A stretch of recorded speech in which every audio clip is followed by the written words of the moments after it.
46,792 units in various parts of Kenya is already underway, while another 40,000 are ready to commence in a couple of weeks. 50,000 Kenyans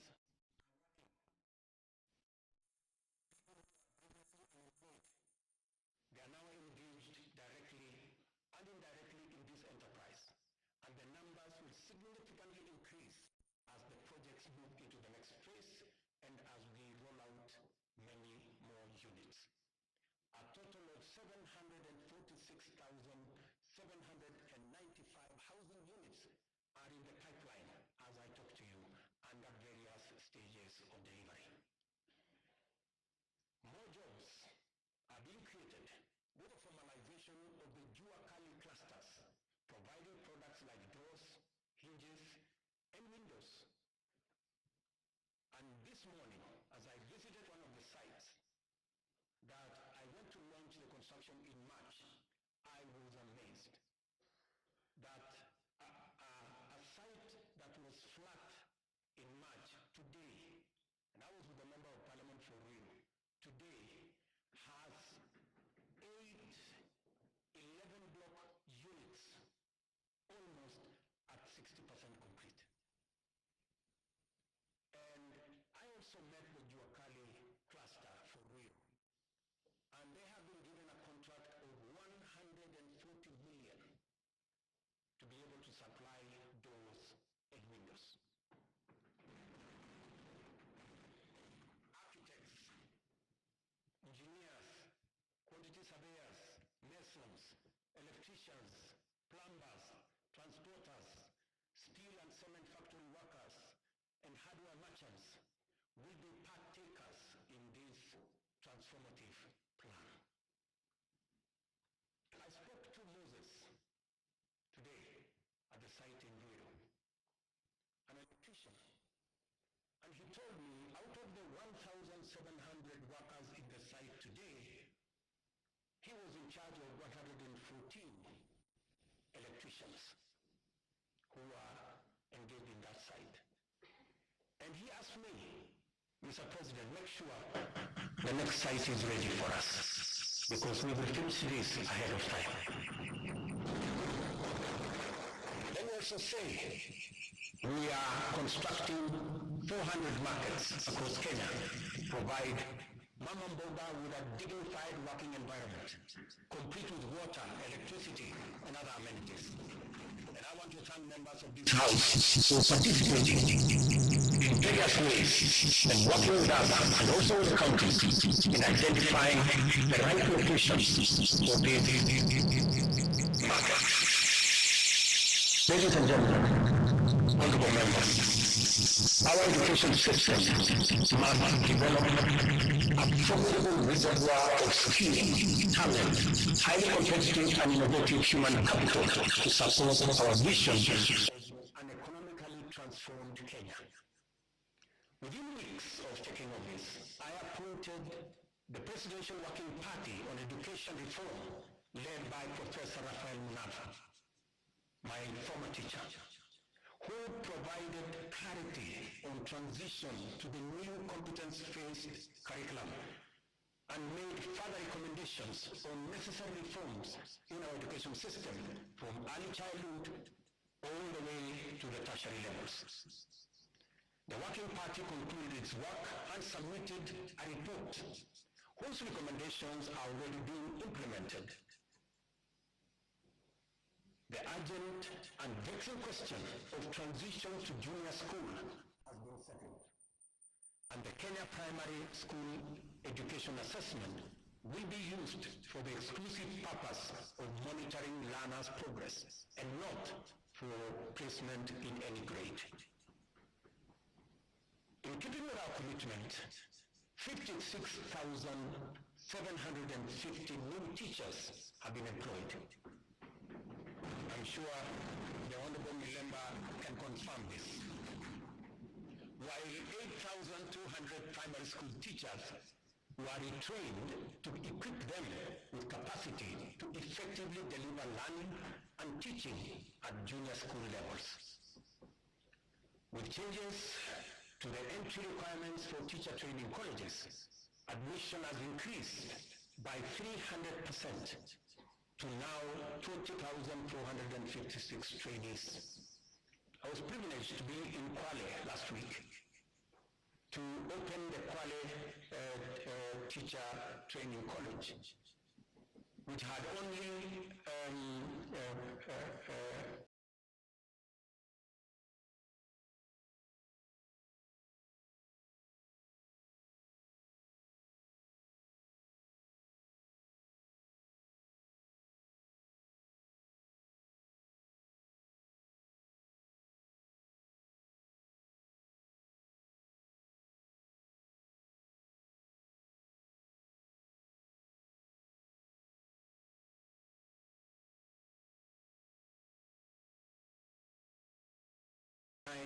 many Kenyans the opportunity to pursue that tertiary education in our universities and TVETs, but also created many complications in our universities and institutions of higher learning that by last year, our universities had accumulated debts of close to 60 billion Kenya shillings.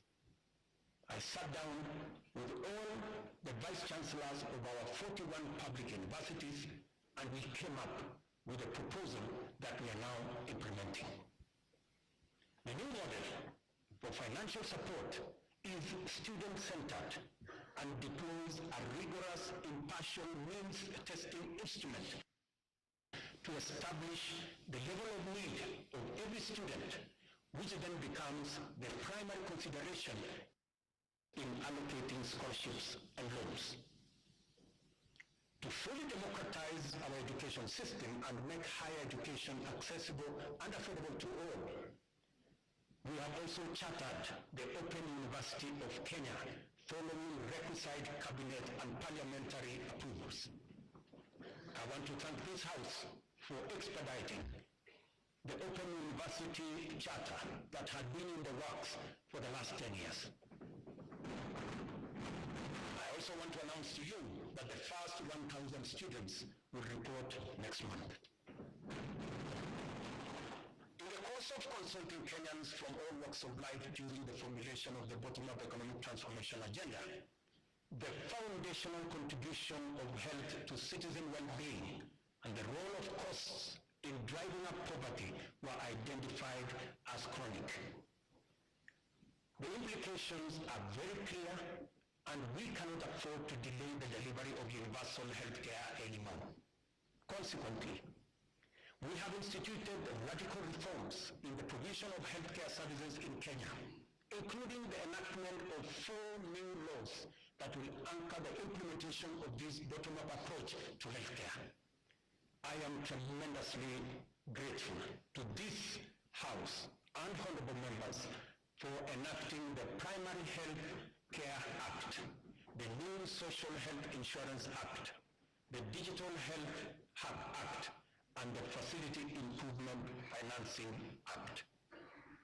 These laws, honorable members, will usher in and guarantee a new era in the provision of healthcare, covering all essential services from preventive, promotive, curative, palliative, and rehabilitative services, guaranteeing every Kenyan access to comprehensive and quality healthcare. Under Afya Nyumbani, we have scaled up our investment in healthcare workforce, employing 20,000 new healthcare workers, deploying 8,429 workers whose contracts had lapsed, and enrolling 3,394 interns across the country to increase the availability of human capital in our public health sector. Working with county governments, and I'm again grateful to them, we have taken measures to resolve the perennial challenge of human resource management in the health sector, occasioning strikes, by establishing the Kenya Health Human Resource Advisory Council, which will be a trusted mediator between government at both levels and our health sector workers. Further, Under the Afro-Nyumbani model, we identified preventive care as an essential pillar of healthcare service delivery because it enables Kenyans to manage their conditions early enough before they cause serious harm in their well-being and productivity. Community health promotion is our bottom-up intervention to deliver preventive and promotive health solutions at the grassroots by deploying community health promoters to visit Kenyans at their homes, provide basic diagnosis for common conditions, and refer cases to appropriate medical facilities. Together with all the 47 counties, and again, I'm grateful to the governors, we have deployed 100,000 community health promoters fully equipped with the necessary kits and an electronic community health information system. In the last 1 month, CFPs have attended to 1.2 million households, just in the last 1 month.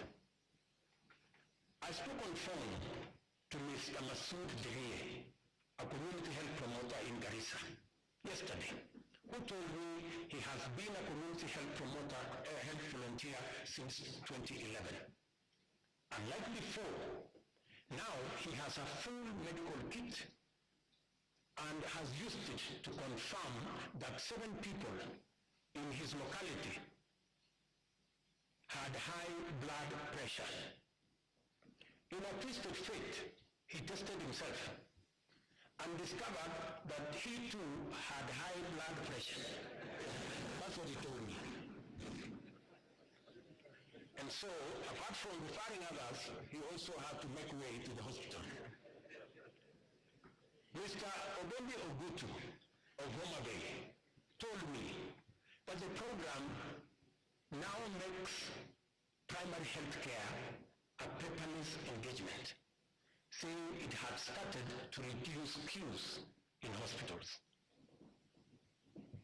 Through the Facility Improvement Financing Act 2023, we have established a framework that confers financial autonomy to health facilities, enabling them to retain funds generated with a mandate to improve facilities, capacity, and to provide healthcare services within that locality. In addition, the Kenya Medical Supplies Agency, as part of many radical reforms, will now deploy ICT to manage supply chains of essential health products and commodities. As a result of this small intervention, KEMSA has improved its stocking rate from 40% to 60% in the last 5 months. And we are now targeting 80% by March next year.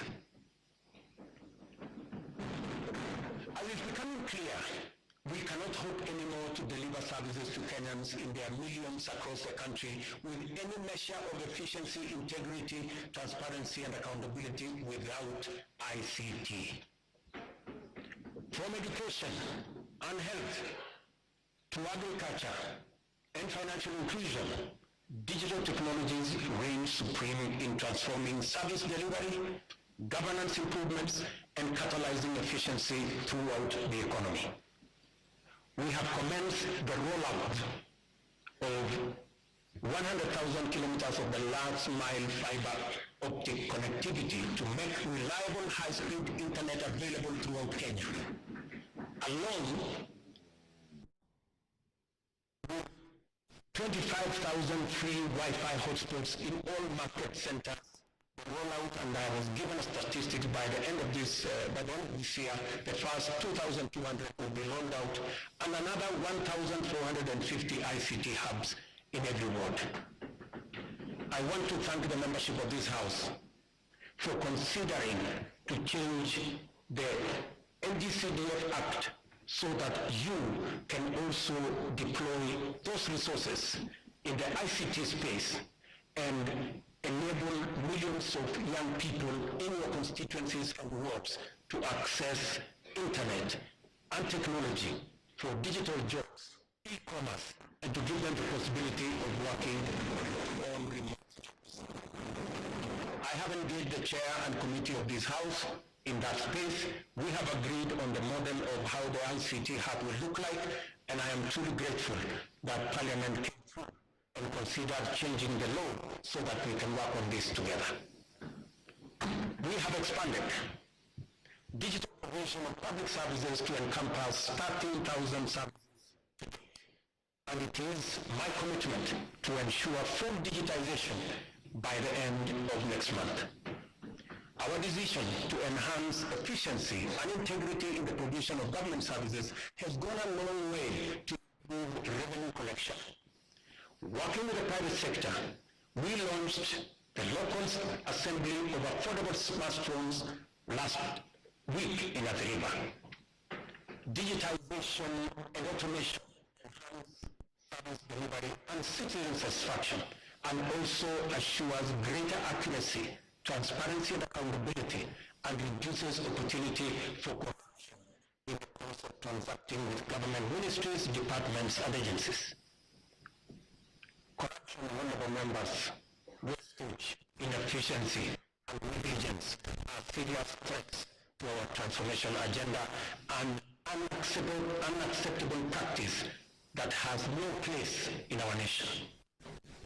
I have given my firm assurance to the people of Kenya that cases of misconduct and corruption shall be dealt with ruthlessly, with finality and expedition.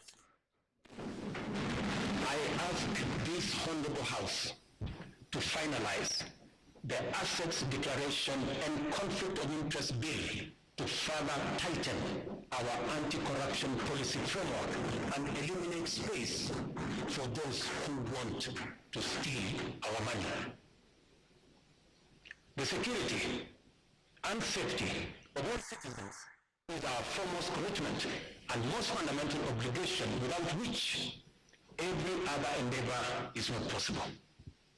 The reason why Kenya has continued on the path of steady progress is that we have maintained stability, peace and security by affirming our territorial integrity and maintaining internal tranquility.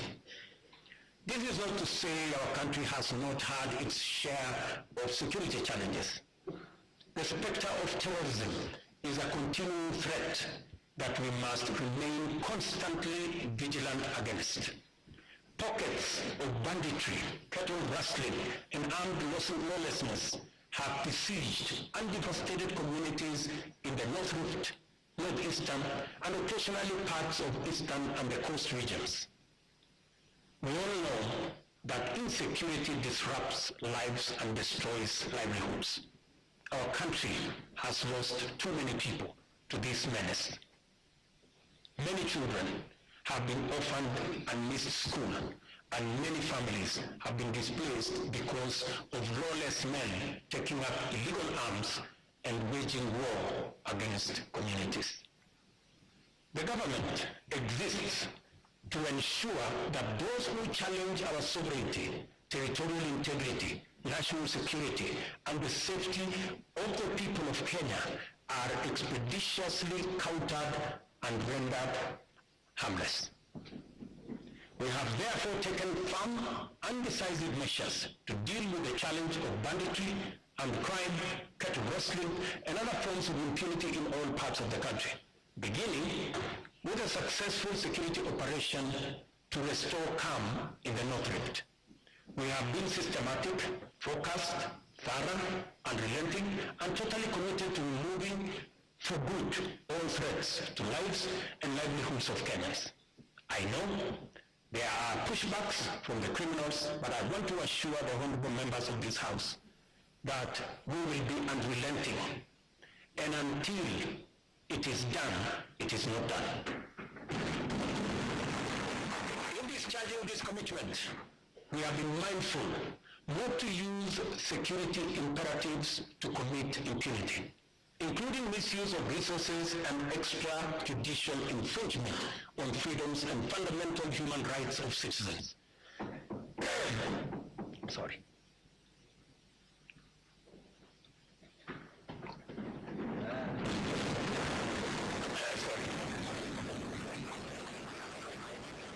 We are conscious to to provide security as a public service for the benefit of law-abiding citizens and as a guarantor of economic growth. Therefore, our security services have been committed to a citizen-centric, rights-focused, inclusive, and community-based security strategy. I am therefore quite clear that there exists no tension between the effective delivery of security services and the upholding of human rights and fundamental freedoms.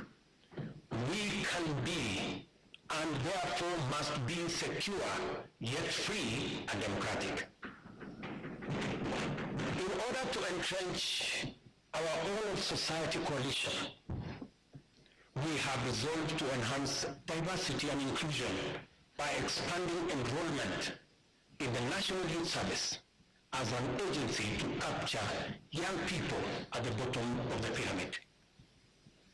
Consequently, we are doubling enrollment to 40,000 yearly in the National Youth Service and have made it absolutely mandatory that every village, center, town, and city in Kenya is properly represented in the recruitment.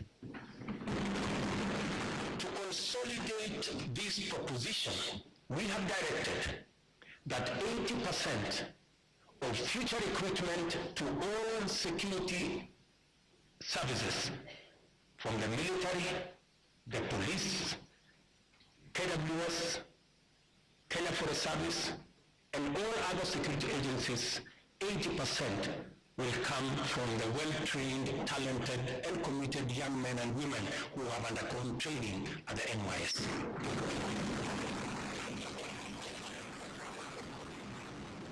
Kenya finds itself continuously summoned to its duty of care to serve as a reliable anchor to our region's security, peace, and stability. We continue to answer our historic, moral, and strategic responsibilities to deploy our resources in solidarity with our region in general and our immediate neighborhood in particular. To prevent the imminent collapse of Goma in eastern DRC, which we have had serious consequences for the wider East African region, we deployed our troops under the East African Community Regional Force. We have continued to anchor the fight against Al-Shabaab in Somalia under the Africa Union Transition Mission in Somalia. The Kenya Defense Forces continues to make Kenya proud, and I salute them. It is our firm position that only a democratically accountable system that is sensitive and responsive to the adverse and diverse composition of Sudan can secure that country. Given the regional interconnectedness, together with the Kingdom of Saudi Arabia and the US, we have engaged the Jeddah process as IGAD to fashion a framework that will be best placed to successfully deliver peace in Sudan. Honorable members, our economy is firmly interconnected with regional, continental, and global economic systems. Our security and stability is likewise integrated with those of our neighbors. Kenya has a fundamental, essential, legitimate, and clear interest in conducting robust diplomacy in form of bilateral and multilateral engagements.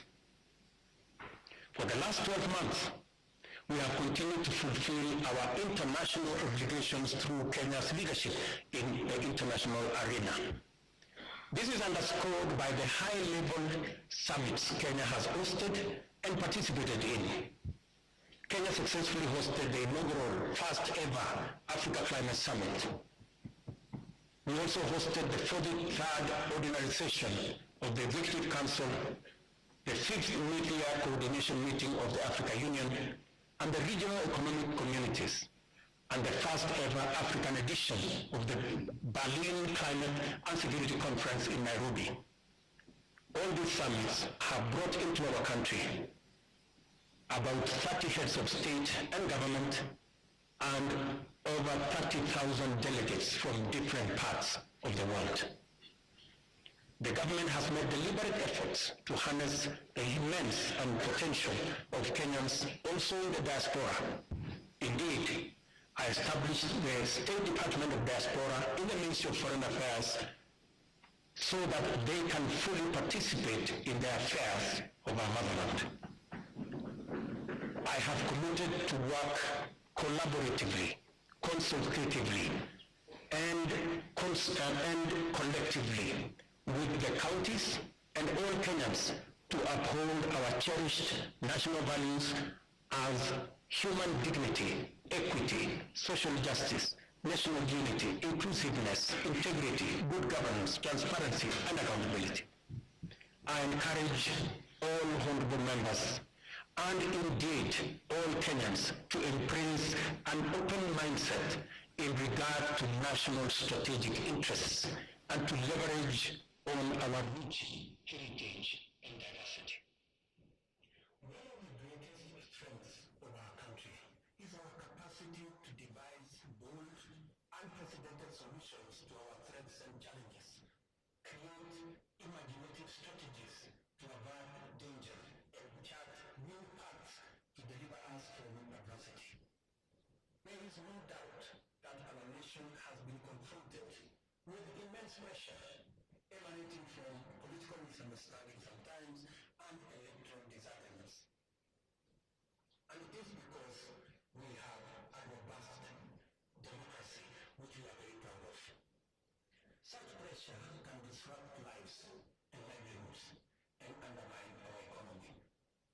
Thankfully, Kenyans always find the moral strength and political imagination to reach across the political divide and engage in dialogue in the spirit of goodwill, fraternity, and commitment to the national interest and the welfare of the nation. It will be honorable members remiss of me not to mention the ongoing bipartisan process of national dialogue that have enabled our leaders to find common ground on many of the issues whose resolution will accelerate our transformation, deepen our democracy, and enhance national unity. Specifically, I thank the two co-chairs, my good brother, Stephen Kalonzo Musyoka, our former president, and the leader of the majority in the House, Imani Ichung'wah, for doing a wonderful job. Congratulations, Jeff. I salute the courage and patriotism of my fellow leaders who have embraced national dialogue and engaged and encouraged all of us to keep up the noble work of bringing Kenyans together. There is so much to report about the progress we have made in serving the people of Kenya and transforming our economy. I have provided only a summarized highlight of the most salient instances of transformational progress in my address. It is my present duty to hand to the speakers, the houses of parliament, the three reports in full as follows: the 10th annual report on measures taken and progress made in the realization of the national values and principles of governance. The 10th annual report on progress made in fulfilling the international obligations of the Republic of Kenya. Number 3, the 10th annual report on the state of national security. I will not hesitate to acknowledge with profound humility that a lot of the successes we have achieved in delivering the bottom-up economic transformation agenda was due to the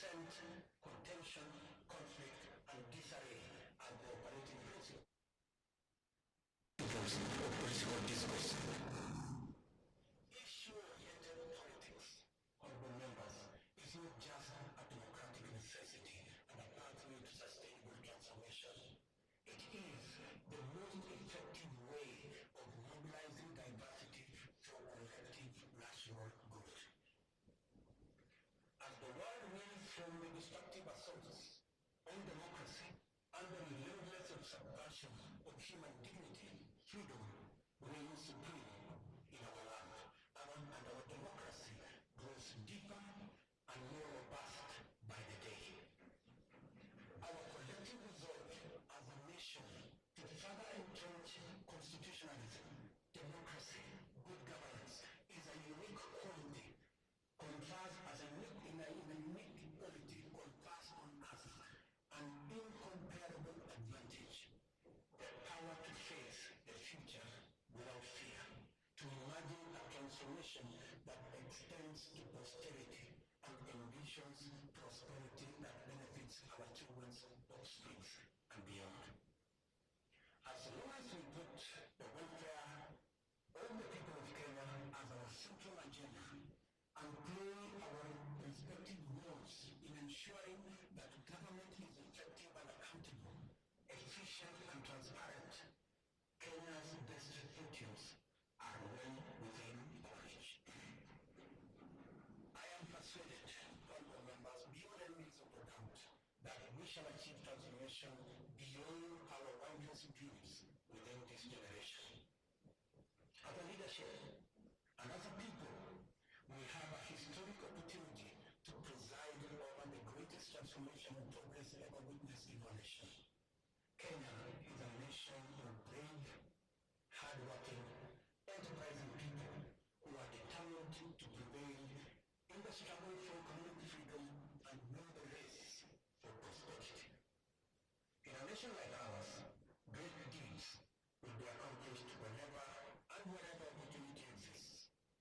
This is why the hard work we have done is already showing the promise of abundant fruit. We have laid a firm foundation for rapid development, and Kenya is no longer on the marks.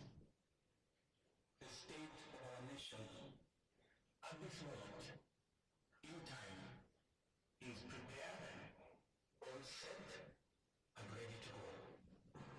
I thank you. God bless you. And God bless you. Thank you very much.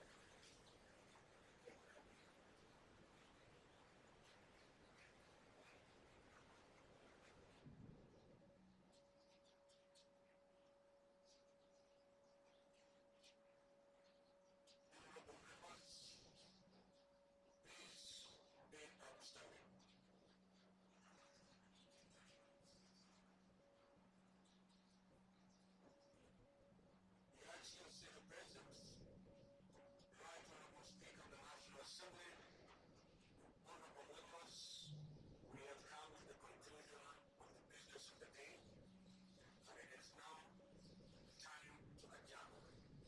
The Senate stands adjourned until Tuesday, 17th of November 2019 at 2:30 p.m.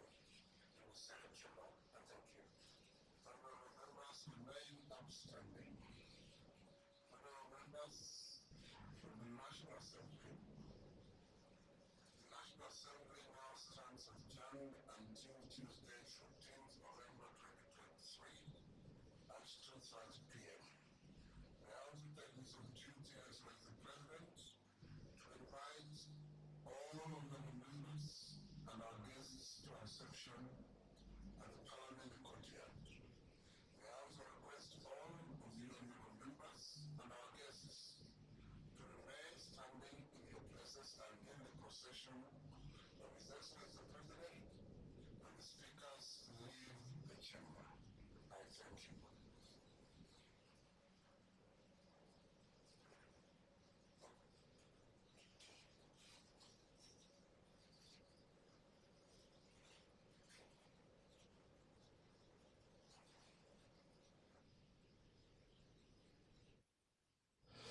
You have been watching a special coverage of the proceedings of Parliament of Kenya during joint sitting of the National Assembly and the Senate, where the President of the Republic of